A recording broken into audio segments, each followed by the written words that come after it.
Hello বন্ধুরা, আসসালামু আলাইকুম। আশা করি সকলে ভালো আছেন। আমরা যারা বাংলালিংক সিম ব্যবহার করি, তো বাংলালিংক সিমে অনেক সমস্যার সম্মুখীন হতে পারি। আমরা দেখা গেছে সব সমস্যা কিন্তু আমরা সমাধান করতে পারি না। সেক্ষেত্রে আমাদের বাংলালিংক কাস্টমার কেয়ার প্রতিনিধির সাথে কথা বলতে হয়, তাদের হেল্প নিতে হয়, ঠিক আছে? তো কিভাবে তাদের সাহায্য নিব বা তাদের সাথে কিভাবে কল কানেক্ট করাবো, এই ভিডিওতে আমি দেখাবো। চলুন ভিডিওটি শুরু করছি। তাদের সাথে কথা বলার জন্য আমরা ডায়াল প্যাডে চলে যাব। ডায়াল প্যাডে গিয়ে আমরা *121 এই নাম্বারটি চেপে আমরা ডায়াল করে দেব বাংলালিংক সিমে। অবশ্যই কি বলি না বলি আমি কল রেকর্ড করছি, অবশ্যই আপনারা ধৈর্য সহকারে ভিডিওটি মনোযোগ দিয়ে দেখবেন। তো এখানে আমরা বাংলালিংক সিমে ডায়াল করে দিব।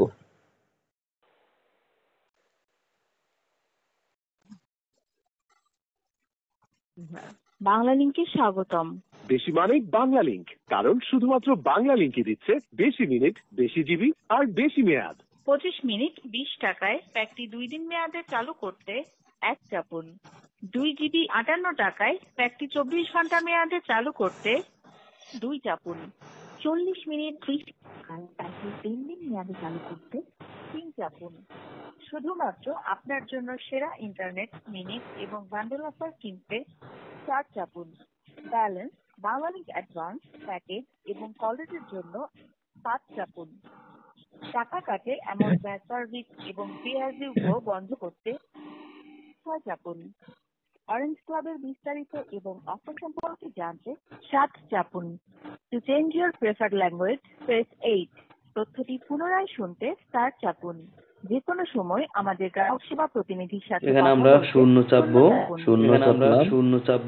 শূন্য চাপলাম। গ্রাহক ভবিষ্যৎ অনুসন্ধানের জন্য আপনার কলটি রেকর্ড করা হবে। কাস্টমার কেয়ার প্রতিনিধির সাথে কথা বলতে সকল চার্জ সহ প্রতি মিনিট 70 পয়সা চার্জ প্রযোজ্য হবে। নিশ্চিত করতে 1 চাপুন অথবা বাতিল করতে 2 চাপুন। দুঃখিত। তো দেখতে পাচ্ছেন পর্যাপ্ত ব্যালেন্স না থাকার কারণে কিন্তু আমি এটা কানেক্ট করতে পারছি না। আপনি এক চাপলে কিন্তু সঙ্গে সঙ্গে তারা এটা ধরে ফেলবে, ঠিক আছে? এখানে আসলে আমরা ধৈর্য হারিয়ে কেটে দেই, ঠিক আছে? যে কেন বলে না, কেন বলে না, তো কেটে দেই। এই জন্য কিন্তু আমরা কানেক্ট করাতে পারি না তাদের সঙ্গে। তো মূলত এইভাবেই তাদের সাথে কথা বলতে হয়, কানেক্ট করাতে হয়। ভিডিওটি ভালো লাগলে অবশ্যই শেয়ার করে দিবেন, আর চ্যানেলটি সাবস্ক্রাইব করে পাশে বেল বাটন অন করে দিবেন।